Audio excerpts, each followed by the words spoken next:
MiniWarGaming speed the cooler Batrep. Here we are with Dark Elves turn 3. The cold ones try and charge. They just barely make this charge at 8.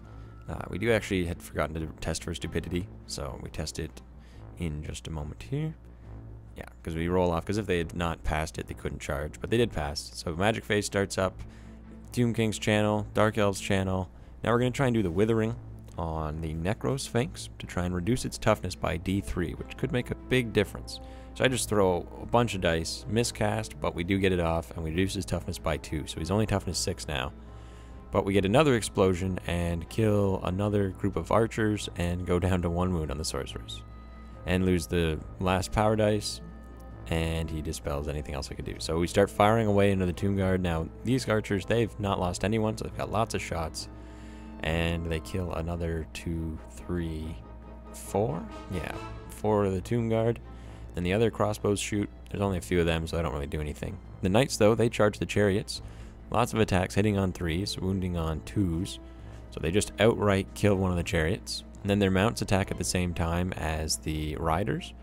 They get a bunch of hits and a bunch of wounds, and he fails all of his armor saves. So this chariot's dead, but it will get to attack before it dies. So both the chariots attack back. They've got a lot of hits, but they're not very strong hits. And against the 2-up save armor on the knights, they don't kill any of them. The knights overrun, running past, so they can't get charged by the big unit of skeletons there. Here the fight goes down. The Dreadlord attacks the Necro Sphinx, puts it down to 1 wound, and then all the spearmen get to attack this time. They still need 6s, but we roll enough, and he fails. He's a 5-up, so he rolled 5 4s. The spearmen just reform, getting ready to take the charge from the Tomb Kings. Tomb Kings charge in. The Tomb Guard go first, and they actually make their charge. So they run right in up against the Dark Elves, and the other unit of skeletons move up. Now, Magic Phase starts. He gets 7 dice, so 6 for their Dark Elves. He's going to use Desiccation again to minus strength and toughness, and I do believe he does the beefed up version of this one. So it's actually minus D3 strength and toughness. So they go down to strength and toughness 1 for this fight. The Dreadlord, though, the Crimson Death, always strikes at strength 6. It can't be modified, so he's still strength 6 and kills 2 of the Tomb Guard. And then the warriors attack, but they're going to need 6s to wound. And they actually get a couple of wounds and kill 4 of the Tomb Guard. It was just crazy rolling. Actually turned around. And then the Tomb Guard attack back. They're hitting on... Now, we also messed that up in the beginning there because we were mistaken on the weapon skills of each unit. And we also didn't roll for Fear, which Fear probably wouldn't matter because they're leadership 10. But weapon skill was different. We should have been hitting on 4s on both sides. Here we are, turn 3 for the Tomb Kings, or the end of turn 3. And the Tomb Kings are probably going to get finished off next turn, but they are only strength 1, toughness 1, so it might not happen. The cold ones are now behind, so they're going to be turning back around, but he still has all of his characters left. Dark Elves turn 4. The Knights pass their leadership with their Musician and their Stupidity so that they can turn around and basically get ready to charge in the back. The Sorceress and her few remaining wound counters pretty much walk up, and Magic Phase starts up. No one gets any channels, and we're going to use Enfeeble, trying to reduce strength on the skeletons here, just the big group of them. Now it does go off, but he dispels it. Then we're going to use Power of Darkness, just to get some magic back. So D3 plus 1 power dice if this goes off, and I get 2. So I didn't really lose anything.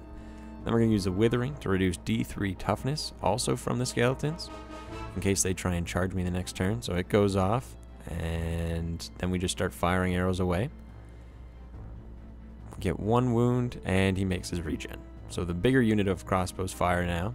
They've got lots of shots, lots of wounds, and then he has a 6-up regen, so 4 of them go down. So not bad. Like I like crossbows. They're pretty good equipment. The Spearmen and the Tomb Kings start fighting up. Now there was a challenge this time, and my champion took it, but the Dreadlord came in, hacked him down to 1, and then the rest of the spears get to attack. They've got a bunch of attacks. They're hitting at 4s, wounding on 6s. They get 1 wound, and he makes his regen. And then the one Dark Elf against the other guy hits with 1, but he needed a 6, so he fails. And then the Tomb Guard attacks. He's got 2 attacks, hits once, and wounds, and I don't get a save. So he's dead, but I win combat, and he's unstable, so they all die. Tomb King's turn 4. He goes to make this charge, and he fails. So he only moves 3. This is pretty much a game breaker right here. But he's still going to play on with magic here, because magic has not been very good for me. Use Curse Blades to increase his killing blow, or to give him killing blow, from a 6 up to a 5 up.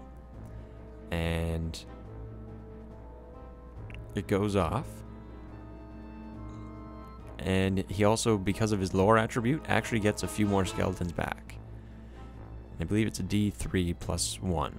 And the Tomb Kings are now using Desiccation again on the Spearman. So off it goes, easily casts, and they lose D3 again, so they're back down to Strength and Toughness 1 for the next phase. But he did miscast there, so an explosion like the one that's hit my Sorceress. He takes a wound, and those guys that just got resurrected go back down. The turn 5 for the Dark Elves, the Knights pass their stupidity, and they charge into the back of the skeletons, which are at a reduced toughness.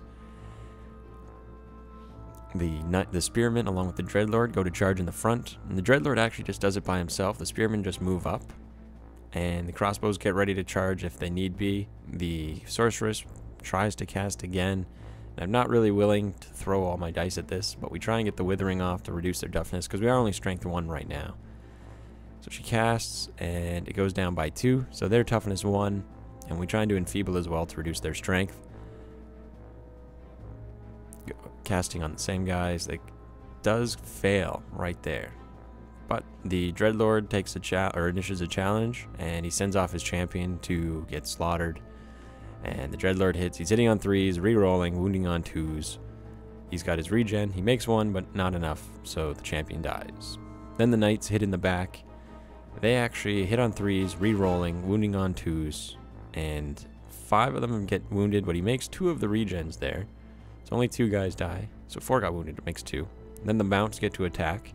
This is actually at the same time, but it doesn't really matter. They re-roll the hit as well.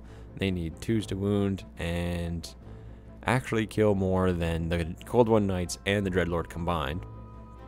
He then gets to attack back, and he puts his Tomb King to the back to help fight them. So the red dice are the Tomb King there. So he's got lots more attacks than everyone else. And does 4 wounds in total, but he still loses combat by quite a bit. And at this point, it's game over for the Dark Elves. So, MiniWarGamers, that's another Beat the Cooler Batrep. It was a good game. Stay tuned for the post-game show, and remember, go to miniwargaming.com/challenge to challenge anyone here. Yeah. Happy wargaming. Happy wargaming.